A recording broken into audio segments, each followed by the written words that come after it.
Good morning, everyone.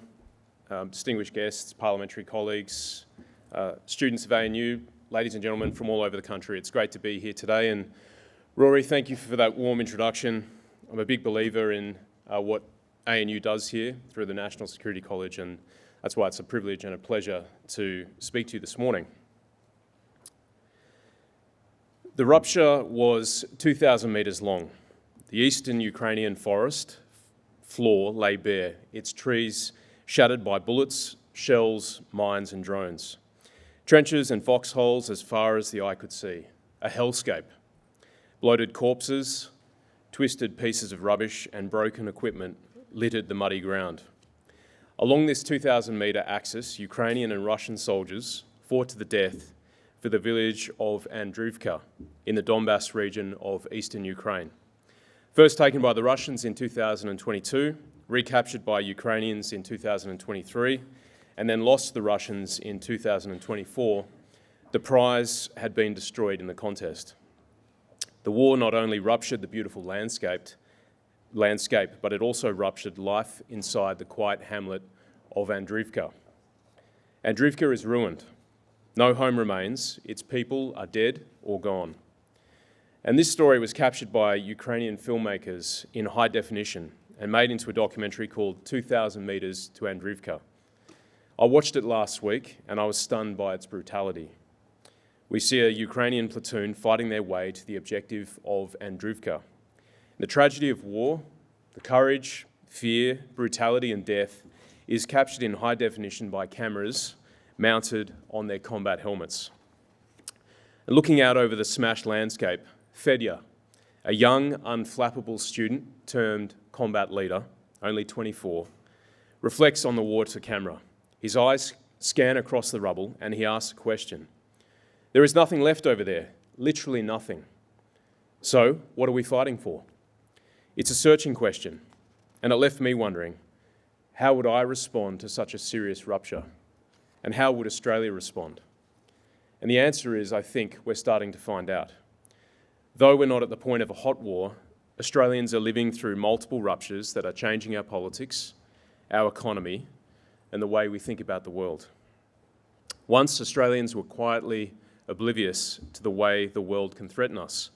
But thanks to our friend, Professor Metcalf, and the ANU National Security College Community Consultations, I think we can say that Australians are now at the eyes wide open stage. A massive 64% of Australians are now alert and worried about national security, up from 42% in 2024. And younger Australians are becoming clear-eyed too.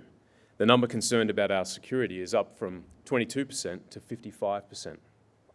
There is a rupture, and we are not naive to it anymore. It is frightening and disorientating. So what are the ruptures that we're living through? I can see three main ruptures, and they are all connected. A geopolitical rupture, an economic rupture, and an intellectual rupture. First, the geopolitical rupture. The post-Cold War global order is now dead, and buried alongside it in the cemetery is the peace dividend that underwrote our trade and prosperity. Unrestrained strategic competition and war have returned with a vengeance, and Australia is unprepared to meet that harsh new reality. We see wars and hear rumours of war across Europe, the Middle East and the Indo-Pacific. In Europe, Ukraine and Russia remain locked in attritional combat after 4 years of war. And that theatre is now the Western Front for the struggle between democratic and authoritarian powers. It's a hot war, but it's also an industrial contest. Meanwhile, in the Middle East, the Strait of Hormuz remains closed after the United States and Israel launched an attack on Iran on the 28th of February. What started as an overwhelming display of air power by the US military and the IDF has now transitioned into the battle for Hormuz, a maritime showdown that is already sending shockwaves through the global economy. All this turmoil after more than 2 years of war between Israel and Iran's gang of proxies in Hamas, Hezbollah, and the Houthis. Closer to home, China accelerates the biggest military build-up since the Second World War. Its rearmament matched by its strategic and economic growth. President Xi is building his strategic options, and one of those options might be for a military operation to take Taiwan by force and bring it under the full control of the Chinese Communist Party. Our eyes remain fixed on the Strait of Taiwan because in many ways it is a maritime passage more critical than the Strait of Hormuz, given the precious cargo that passed through those waters. Taiwan remains home to Taiwan Semiconductor Manufacturing Company, or TSMC, and that business produces 90% of the world's most advanced chips. Chips that power our phones and tablets, our cars, aircraft and industrial machinery, our AI and data centres, and all those things that we can't do without. None of this competition and strategic manoeuvring should be new to students of history, as I know some of you are. But we are surprised because we forgot or ignored the bloody lessons of the last century. Now we know, once again, that geography is unchanging, as President Trump is learning with the Strait of Hormuz, and that it shapes strategic behaviour. Competition for geopolitical dominance in Europe, the Middle East and the Indo-Pacific was the reality of the last century. Australia had no way of avoiding it from the First World War to the Cold War. And Hal Brands, in his recent book, The Eurasian Century, reminds us that the last century is fascinating because it demonstrates how history is made at the intersection of structural forces, big ideas, and the critical choices leaders make. And if we make decisions based on faulty assumptions, we can expect those structural ruptures to rock our confidence and our steadiness as a nation. There are flow-on effects too. We're also in the middle of an economic rupture. The battle for Hormuz has hit our fuel imports, and the cost of that struggle is playing out in petrol stations across Australia with massive price spikes and fuel shortages. The war has caused a massive disruption to our fuel imports, and we are a long time away from a return to normal shipping out of the Persian Gulf. But it won't be business as usual when shipping resumes, given the damage to energy infrastructure in the Gulf, essential to the global economy. Now, President Trump's war with Iran has revealed the risks of Australia running a just-in-time diesel economy that is trade exposed to the Middle East. For more than 4 decades, we've quietly closed our oil refineries and offshored our advanced manufacturing and industrial base. And that's why we've been slipping down Harvard's index of economic complexity over the last 3 decades. We now sit at 74th, well behind most OECD countries. And Labor has accelerated this trend with their aggressive pursuit of decarbonisation in pursuit of their net zero energy and industry strategy. And it should come as no surprise that the Albanese government is bailing out Whyalla Steelworks in South Australia and the Tomago aluminium smelter in New South Wales. And today we learn that the government is now going to bail out Rio Tinto's Boyne aluminium smelter. This is painful to watch. The truth is that we've been happy to run a trade surplus built on the exports of raw commodities, while we've allowed our supply chains and our sovereign capability to wither. And the cost of that trade-off is now clear in the present oil supply shock. We are vulnerable to what happens in maritime choke points thousands of nautical miles from our ports. This has led to our final rupture, an intellectual rupture. Australia bet long on globalisation and US strategic primacy, accepting that the Cold War had brought an end to great power competition. But we failed to anticipate the rise of China, Iran and Russia and their mutual interest in disrupting the peace underwritten by US leadership and hard power. This led us to outsource our military obligations to the United States and to offshore our industrial capacity to neighbouring countries in our region.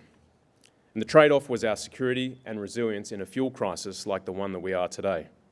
You can trace our shrinking strategic mind in our official policy documents as we narrowed our field of view to focus on our northern approaches and the Indo-Pacific. Why? To largely justify cost-cutting in defence and military spending. We see that in the 2023 Defence Strategic Review with the return of the air-sea gap thinking of the 1980s.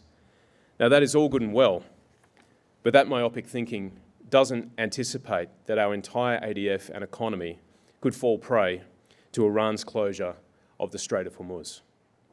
And by focusing our defence strategy so locally, we have not updated our capabilities to meet the modern threats that have emerged through sustained combat in Europe and the Middle East.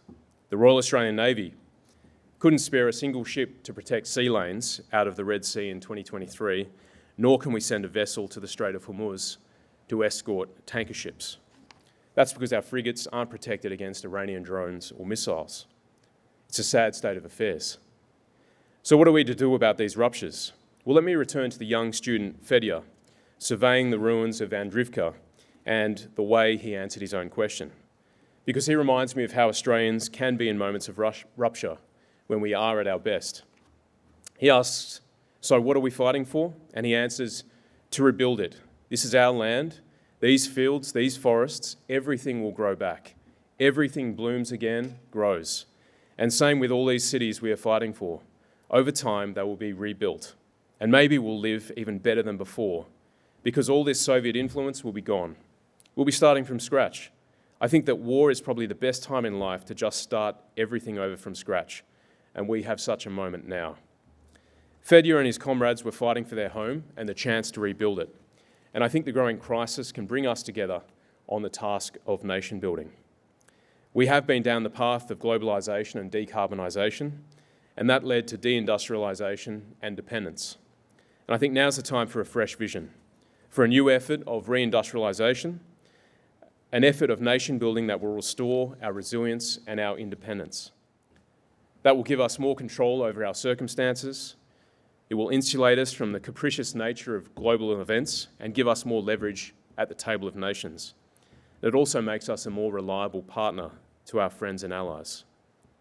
So let me close with 2 actionable items. First, energy security. We must abandon net zero and put the energy needs of the Australian people first. We are not cost competitive as a nation, and our power prices are killing our industrial base, which weakens our resilience. I know many people are concerned about climate change, and legitimately so. But I want to make clear that Australia only produces 1.2% of the world's emissions every year. I should also add that we export coal and gas to the world's biggest and fastest growing emitters like China and India. If we're fine to sell our resources abroad, why shouldn't we use it to secure our own energy security? Yesterday, the President of the European Commission lamented Europe's dependence on Russian gas and how that has been a painful uncoupling.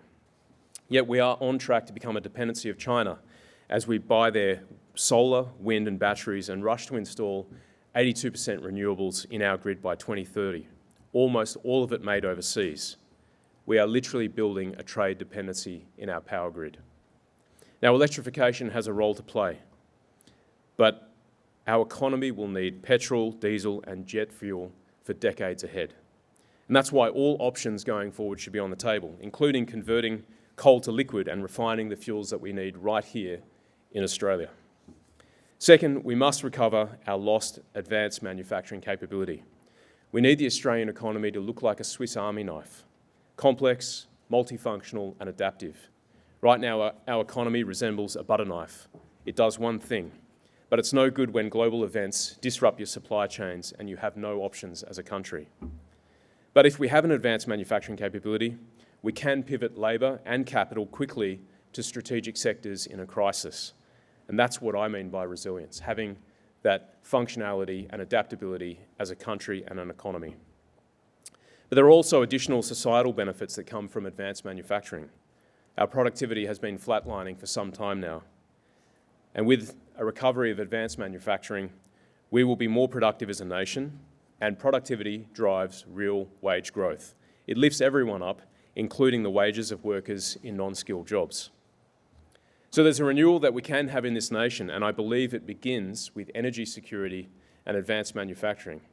And why is this important? Well, I think people are desperate for an Australia they feel part of and can believe in. I'm 43 years old, and I know many young Australians are increasingly disillusioned with our political system, with the economy. They think the housing system is rigged against them, and the Australian dream for them is just a dream, and one that's becoming increasingly unattainable. I want a country that people feel part of and can believe in. A country where we do build things of value, and a country where we can stand tall on our own 2 feet, where we can weather the global events with calm because we've prepared for the storm. That's the Australia that I know we can be, and we mustn't waste the opportunity in the present rupture. Thanks very much for listening.